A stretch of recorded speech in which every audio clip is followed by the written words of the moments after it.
తడిచి మనం ముద్ద కాకుండా ఉండాలన్నా ఏం చేయాలి? గొడుగు కొనుక్కోవాలి.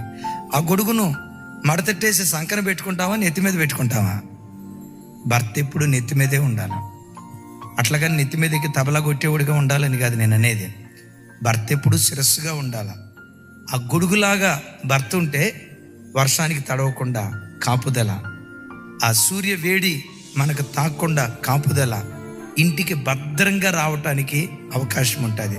ఆ గొడుగే లేకపోతే నేను చదువుకోలేదా, నేను టాప్ట్వేర్ కాదా, నేను ఇంజనీర్ని కాదా, నాకు నెలకు 1,50,000 రూపాయలు కాదా, మల్టీ టాలెంటెడ్ అని గొడుగు లేకుండా పోయావనుకో, ఆ బతుకేమైపోద్దంటే తడిసిపోద్ది.